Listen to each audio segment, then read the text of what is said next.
become unstoppable. Keep watching.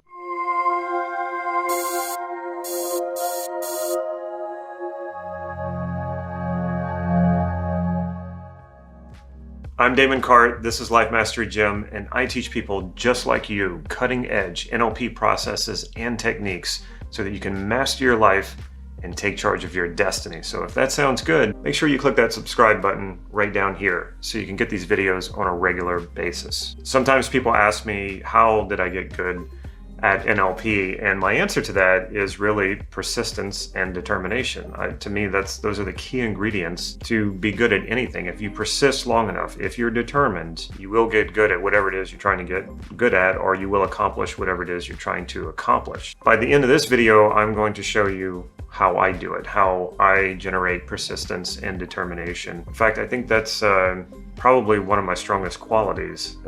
My dad used to call it something different though. He used to call it hard-headedness rather than persistence, but it's all persistence to me. Now, before I dive into this, I'd like to hear from you. What is it that you want more persistence to do, to have, to accomplish? What is it you want more determination in order to do? Let me know in the comment section right down here below. And of course, if you have any questions about anything that I say in this video, make sure you leave that in the comment section right down here below, and I will respond to you. This video is inspired by some recent work that I was just doing on myself. Now, I'm in the process of doing something I've never done before, which is to certify coaches in the self-concept model, and Steve Andreas' self-concept model, which is, to me, the most powerful NLP model there is. And I've spent many years studying it, but there is no stopping, there's no end to it. Like I always want to go deeper into this. So as I'm taking this journey with these new students to certify them, I'm taking that journey with them. And so how we start out is we start modeling a quality that we already have that's very strong, that's very solid. It's like a quality about yourself, a quality about you that you're certain about, that like your strongest quality. And how do you construct that? How do you create that? What's the internal map and the construct of that? And once you know what that is, then you can just map in the raw data of other qualities that you want to have more of into that structure. And so my strongest quality that I feel that I'm strongest at, also probably the quality that I've gotten the most compliments on, is persistence and determination. So as I started to model this quality, something I noticed was very interesting. So one thing that we look at is we look at our counterexamples. What are the counterexamples, the times when you acted out of alignment with this value? So let's say you value persistence. You feel like you are a persistent person. Well, what about those times when you're not persistent? What people don't realize is how valuable counterexamples are. Counterexamples for most people are the things that they're trying to push away. They're the things that either you don't think about at all because it's painful, and so you try not to think about it, or maybe you think about it too much because you have this loop going on around in your head of all the mistakes that you made because you're trying not to do them again. You're trying to avoid them, and the way that you're trying to avoid them is beating yourself senseless about it, which only makes it more likely that you're going to do that because that's the information you keep feeding your unconscious. Whatever you're very clear about, your unconscious moves in that direction. Doesn't matter if you want it or not. Your unconscious wants clarity. It wants to move away from confusion and chaos. So if you keep replaying your mistakes over and over, you're just going to likely do more of those mistakes because that's what the sensory-based information is that you're accessing. So counterexamples, and I did a whole video on how to really learn from your mistakes. Most people don't really truly learn from their mistakes. Like I said, they just try to push them away, or they keep beating themselves up about it. But when you really learn about a counterexample, what you do is you go to the positive intent. You find out, well, what was the positive intent behind that behavior? Because there's always a positive intent. You don't make choices on purpose. You don't make bad choices on purpose. You don't make bad decisions on purpose. Every decision you make, everything that you do comes from an attempt to do something positive, to fulfill a particular value. Now, there's different ways we can deal with counterexamples. Another way to do it is to widen the scope, to say, okay, well, instead of just isolating this one problem or this one behavior that I did that I don't like, why don't we widen the scope and find more information in there? Because maybe the more information will lead to more understanding. And so, for example, if you'd say, well, what do you think about someone pushing someone out of a window, and you would say, well, that's terrible. And then what if I change the scope, or I open the frame and I widen the scope and I said, well, what if that person pushed the other person out the window because the building they were in was on fire? Well, then you go, oh, well, that's okay. So when you change the frame, when you change the scope, it changes the meaning that you make of it. So I had to go search out my counterexamples to being persistent, which would be what?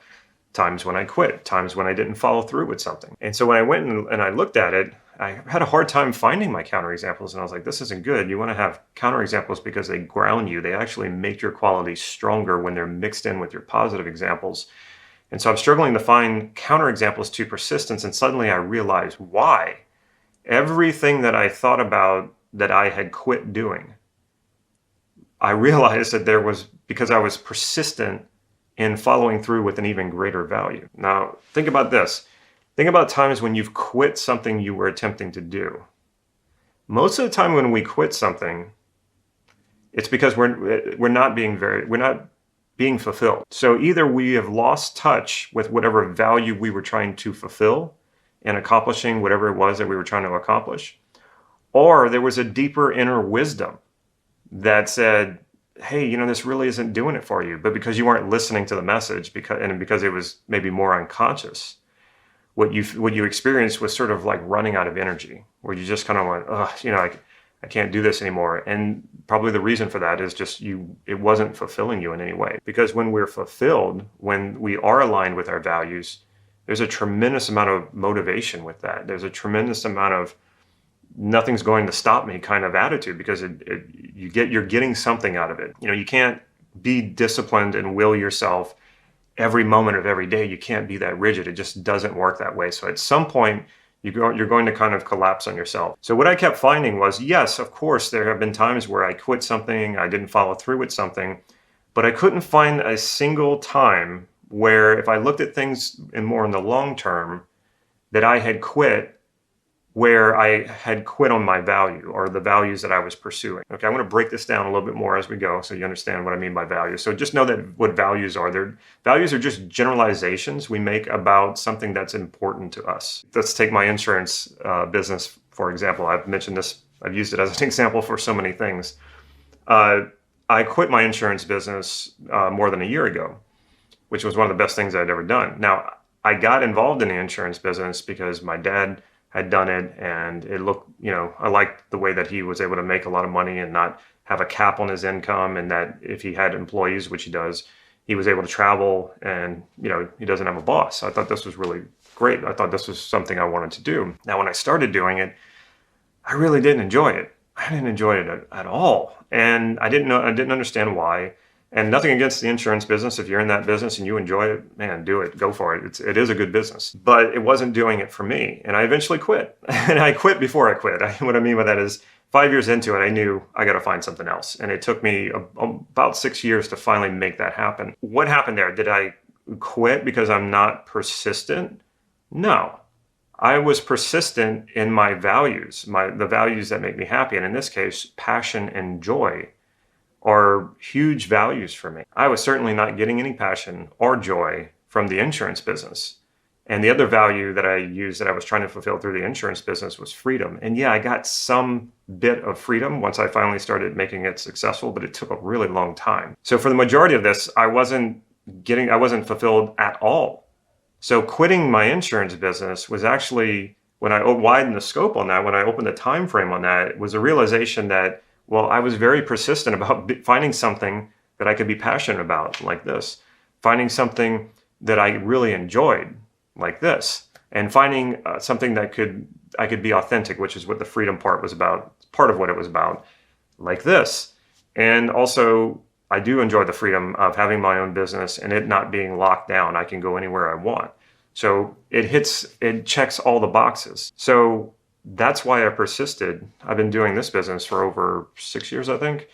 And the reason I persisted was because of the joy that I got out of it, because it's something I'm passionate about, and because there is freedom in it and authenticity. Even when things aren't going well, if you want to be persistent and determined, find what those values are and be clear about what those values are, because even when things don't go well and when you have massive failures, if it's something you truly value and it truly fulfills you, you're going to keep getting back up and you're going to keep trying. And I could list many examples, but I think you get it now. I think you get it from that insurance example. There's just so many things that I have quit at, but quitting was the thing that freed me to actually fulfill the values and that I was after. And that is what true persistence is. So you might quit the strategy, you might quit the goal. Why? Because it's not working for you. Now, quitting on your values is a little bit different. I don't think anybody really purposefully quits on their values. I think maybe sometimes people lose that clarity, which means they lose contact, they lose connection with their values.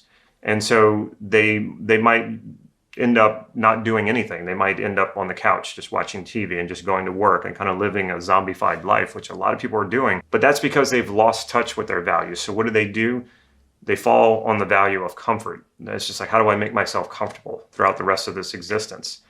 And if comfort is the value that you're doubling down on, we need comfort. Comfort is important. We have to have a certain level of it. But if comfort is the value you're focusing on most, things will get very uncomfortable in your pursuit of comfort. It's like the same thing I say about laziness. There really isn't such a thing as laziness, because for people who I know who are often considered lazy, it's amazing to me how hard they work at being lazy. If your focus is comfort and it's just like, feeding yourself, distracting yourself with mindless entertainment, and what happens as a result of that? Well, you're not fulfilling your potential, which means there's so many of your values that are going unfulfilled. So it's really unfulfilling.